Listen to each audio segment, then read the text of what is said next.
आपके साथ दीप्ति भटनागर। आइए शुरुआत करते हैं कुछ खास खबर के साथ। भोपाल में कोरोना के बढ़ते मामलों को देखते हुए अब 1 जून तक कर्फ्यू रहेगा। अभी 24 मई सुबह 6 बजे तक कोरोना कर्फ्यू था। इसके निर्देश शनिवार को कलेक्टर अविनाश लवानिया ने जारी कर दिए हैं।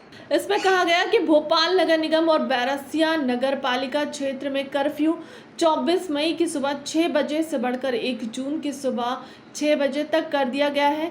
इस दौरान बिना किसी कारण किसी को भी बाहर निकलने की अनुमति नहीं होगी। मेडिकल, राशन और खान-पान की दुकानों पर प्रतिबंध नहीं होगा। केवल आवश्यक सेवाएं, अस्पताल, airport, railway station, bus stand तक जाने की अनुमति होगी। ट्रैफिक चेक पॉइंट पर कोविड की जांच पर कहा कि भोपाल में सभी चेक पॉइंट पर मेडिकल की टीम सैंपल लेने का काम करेगी।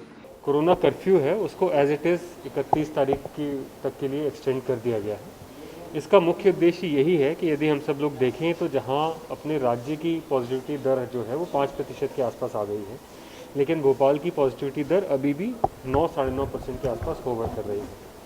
केसेस की संख्या कम ज़रूर हुई है, लेकिन आज की डेट में भी भोपाल में 600 से 650 केसेस रोज़ आ रहे हैं। यदि हम पिछली लहर की बात करें तो तब इतना पीक भी हमारा नहीं गया था जितने केसेस अभी हमारे आ रहे हैं। तो उसको देखते हुए हम लोग ये नहीं मान सकते कि संक्रमण की जो स्थिति है वो ख़त्म हो गई है या अब कोरोना कर्फ्यू को खोलते हुए सभी लोगों को नॉर्मल दिनचर्या की अनुमति दी जा सकती है।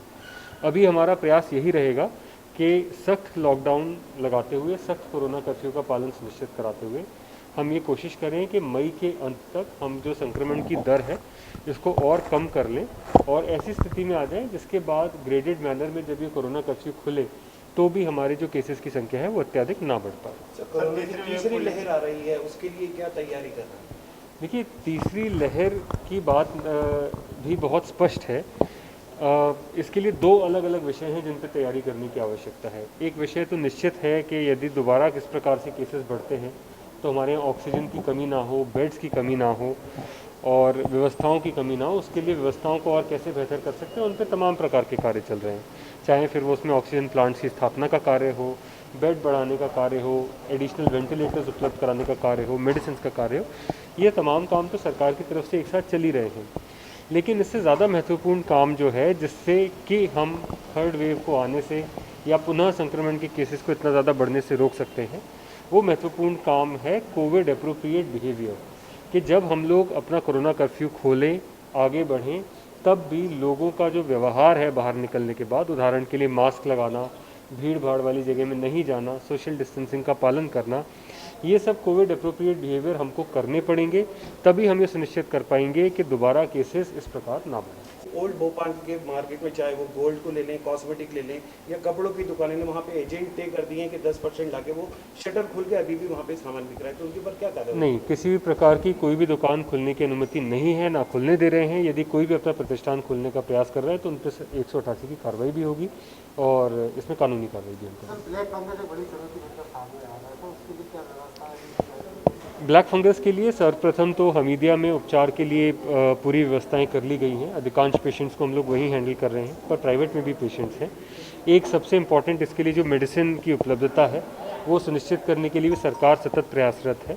निरंतर जितनी डिमांड है लगभग उतने इंजेक्शन सरकार निरंतर एक्वायर करती जा रही है। इसमें जैसा कि जानकारी में आया है कि इंपोर्ट के माध्यम से और अन्य कई माध्यमों से भी प्रयास किया जा रहा है जिससे कि इनकी उपलब्धता को बढ़ाया जाए।